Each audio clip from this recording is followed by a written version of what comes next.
तो मैं देखा हूँ वो, न मेरे को उसके बारे में कुछ मालूम। मगर विराट कोहली तो दुनिया का एक बेहतरीन बैट्समैन है और हमारे मुल्क के लिए, हमारी टीम के लिए उन्होंने तो बेहतरीन परफॉर्मेंस किया। मगर कल सुप्रीम कोर्ट का फैसला आया जिसमें हैदराबाद क्रिकेट एसोसिएशन के लिए सुप्रीम कोर्ट ने एक रिटायर्ड सुप्रीम कोर्ट के जज को जिम्मेदारी दी कि हैदराबाद क्रिकेट एसोसिएशन के इलेक्शन करवाए जाए।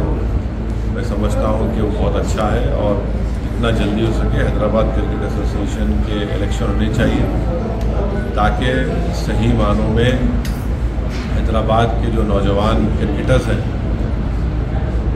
उनको उनके परफॉर्मेंस की बुनियाद पर जो उनके मौके नहीं मिल रहे थे और इलेक्शन हो जाएंगे तो ये यकीन है कि जेन्युइन मेरिटोरियस जो नौजवान बच्चे परफॉर्म कर रहे हैं उनको मौका मिलेगा। हैदराबाद की क्रिकेट की टीम को वो उरूज हासिल होगा, वो कामयाबी मिलेगी जो हमको माजी में पास में मिलती थी।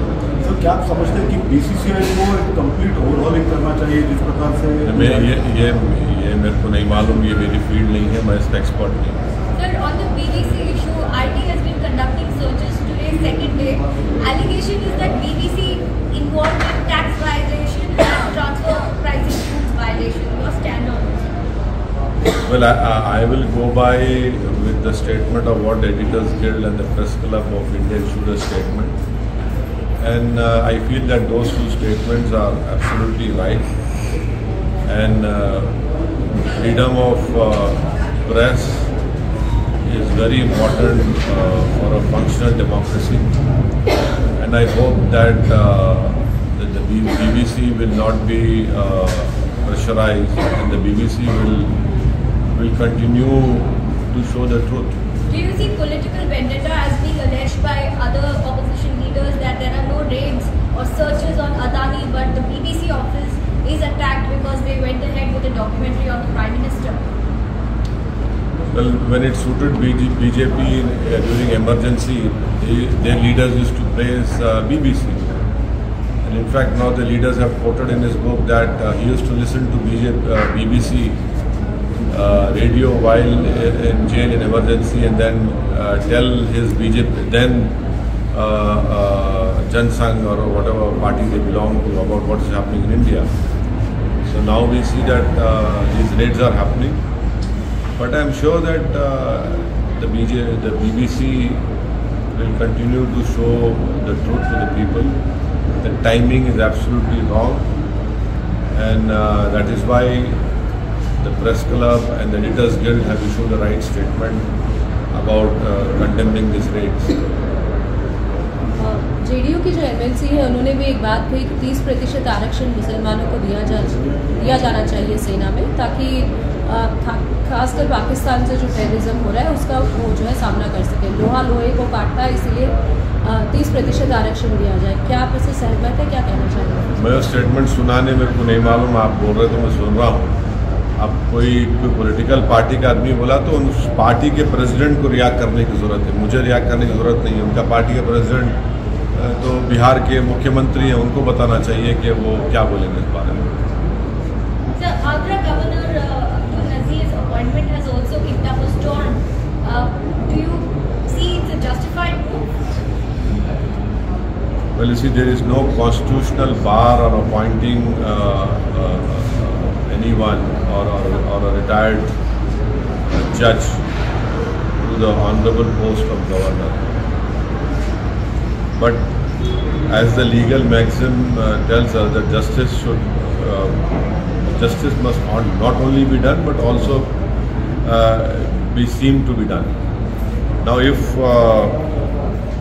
some doubts arise in the minds of the laymen or the common people that the biggest litigant in this country is the government.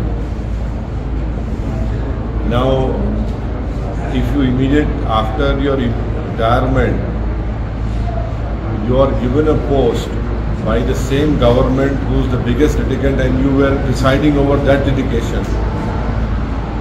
So some doubts might arise in the mind of a common man. I don't know whether those doubts are genuine or not. but justice should not only be done but also be seen to be done.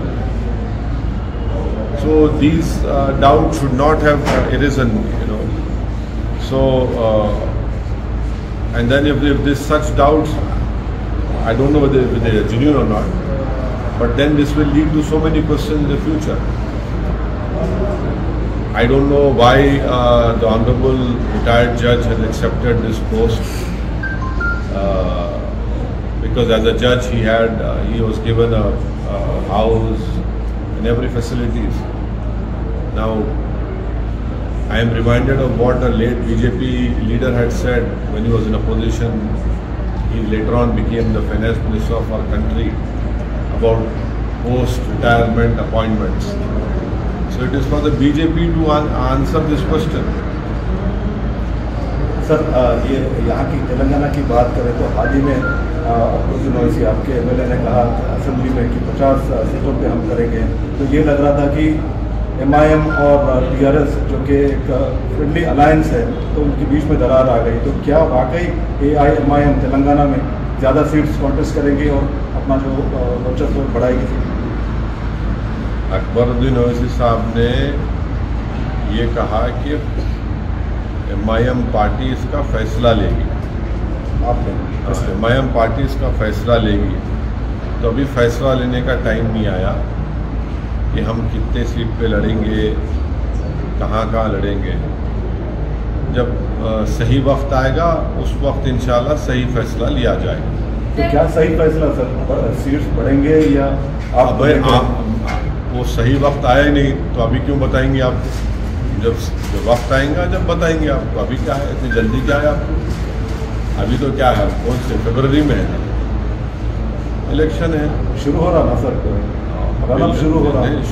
जिस प्रकार से paper से देखने को मिल रहे हैं या political जो पोस्टरिंग शुरू हो गई है, क्या है वो चलते उसका कुछ भी नहीं। सही वक्त आएगा, सही फैसला इंशाल्लाह मजलिस इत्तेहादुल मुस्लिमीन वो सही फैसला लेंगे।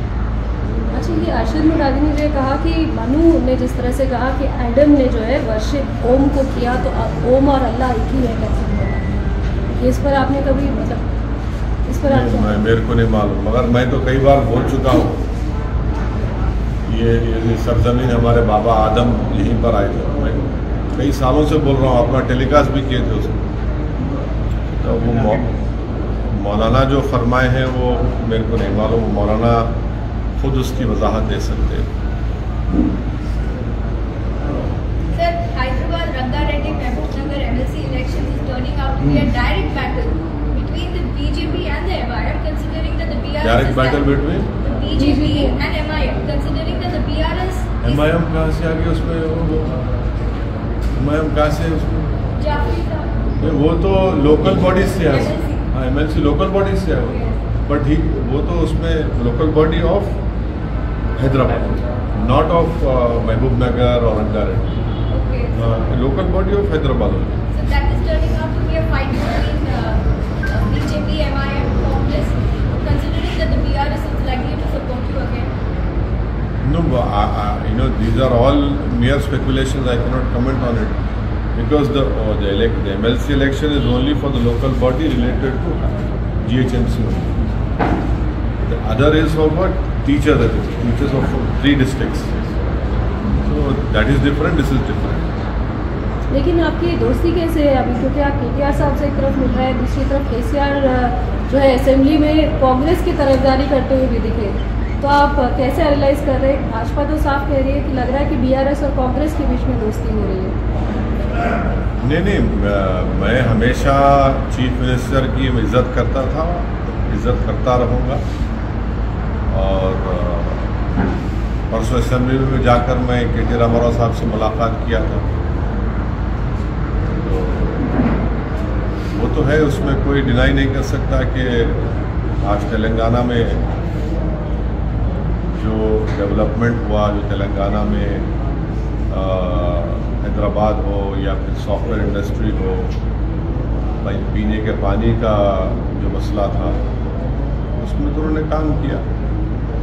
इसमें तो अब लोग देखते हैं, तो यकीनन और काम करने की ज़रूरत है।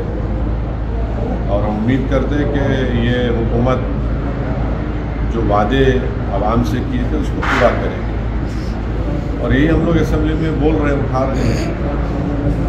नहीं, बीआरएस और कांग्रेस की दोस्ती के बारे में भी अटकलें लग रही है आप लोग की, लग रहा है? वो आप कभी मेरे से पूछते कि आपकी दोस्ती है ही नहीं, नहीं, मैं ये पूछ रही हूँ अगर ये तीन तरफा होगा, नहीं, ये अगर बीआरएस कांग्रेस से भी दोस्ती करेगी और एमआईएम से भी दोस्ती करेगी तो देखिए, मेरी दोस्ती की बात करिए आप, कोई दूसरे की दोस्ती हो रही नहीं हो रही, मेरे को उससे क्या करने का है। लेकिन वो अगर आप उनके समर्थन में नहीं है, कांग्रेस की तरफ नहीं खड़े हैं, तो कांग्रेस अगर बीआरएस के साथ है तब क्या आपकी दोस्ती बीआरएस के साथ कांग्रेस रहेगी? कहाँ है?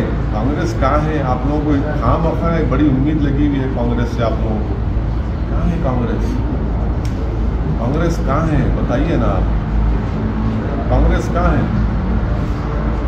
उनके कई लीडर्स जो है वो अब एक पैर पे खड़े हुए हैं, इधर भागने उधर जाने के लिए। कांग्रेस कहाँ है? अब कांग्रेस को उनके लीडर निकले ना, वो क्या कर रहे हैं, वो हाथ जोड़ो, हाथ से अब वो लोग हाथ ही नहीं मिला रहा उनकी पार्टी में, लोग दूसरे से कर रहे हैं, वो कोशिश कर, अच्छा है, करना चाहिए कोशिश, उनको बहुत अच्छा है, करनी चाहिए। अब मैं क्यों किस पे दूसरी पार्टी पे कमेंट करना, कौन दोस्त हो रहा नहीं हो रहा। हम जिसको अपना दोस्त बोले दोस्त रहेंगे, जिसको अब जिससे हमारे को मुकाबला करना है मुकाबला करेंगे। But MIM's expansion plan in Telangana is something that you're considering seriously? We are all, every political party wants to strengthen their party. It is a natural process. Every political party does it. इसमें क्या बुरी बात है? तो करेंगे, यानी सोचेंगे सही वक्त में नहीं, सही नहीं, ये फैसला भी लेंगे, सुनिए, हम जो है आगे बढ़ेंगे। सुनिए मेरी बात, मैं तो आपको सिर्फ 7 सीटों की पार्टी एक मिनट, यहाँ हम दारुसलाम में हफ्ते में 6 दिन बैठते, क्यों बैठते भाई? पब्लिक की कोई पॉलिटिकल पार्टी का कोई एमएलए आपको उसका ऑफिस ही नहीं है, हम लोग बैठते, क्यों बैठते भाई? हमारा एक पब्लिक से हमारा एक रिश्ता है, और हमारा मजलिस का जो रिश्ता है आवाम से, सियासी रिश्ता नहीं, रिश्ता है, कोई पॉलिटिक्स करने के लिए नहीं बैठते हम लोग। हमारा जज्बा है, हम काम करेंगे, काम नहीं करना क्या, जनता का काम करना है। ऐसे ही जैसा ये दफ्तर है वैसे पूरे डिस्ट्रिक्टों में भी दफ्तर। हम तो सबको, हमारे सब लोगों को, हमारे पार्टी के हर कॉर्पोरेटर को बोलते हैं कि भाई आप जनता की आवाम के दरमियान में रहिए, उनका काम करिए। मगर आप लोगों को बहुत जल्दी है, इलेक्शन दिसंबर में होगा ना, अभी से आप लोग बोल रहे हैं तैयारी में रहेंगे। अरे अब आप लोग बोलो हम तैयार नहीं है क्या? अच्छा, हम ही तो तैयार, दूसरे तैयारी के लिए तैयारी करते हैं, हम तो तैयार बैठे हुए हैं। तैयार है कि आगे ज्यादा सीट्स कॉन्टेस्ट करने के लिए? दूल्हा तैयार है, हमेशा फिक्र मत करिए आप। ज्यादा सीट्स कंटेस्ट नहीं करेंगे, नहीं करेंगे, वो पार्टी फैसला करेंगे। अभी से कैसा बोलेंगे आप लोग? नहीं, क्योंकि दूसरे राज्यों में भी आप अपना विस्तार कर रहे हैं, तो इसीलिए अब ये उठ रहा है कि हैदराबाद और खासकर तेलंगाना में, सिर्फ हैदराबाद या इन इलाकों में क्यों अपने आप को पूरा विस्तार क्यों नहीं करना? अभी टाइम आने दीजिए, बताएंगे आपको, टाइम आने दीजिए, बताएंगे। इतना जल्दी क्या है उसमें? यहाँ पर बहुत से पार्टियां हैं, सब है, भी जो टाइम ही नहीं आया उसके बाद तो बात करने की जरूरत ही नहीं है। और आप खामखा गलत फहमी पैदा करना चाह रहे हैं, आप जो गलत फहमी पैदा करना चाह रहे नहीं मालूम आपको, मुझ में और सीएम में या दूसरों में। पैदा कर रहे हैं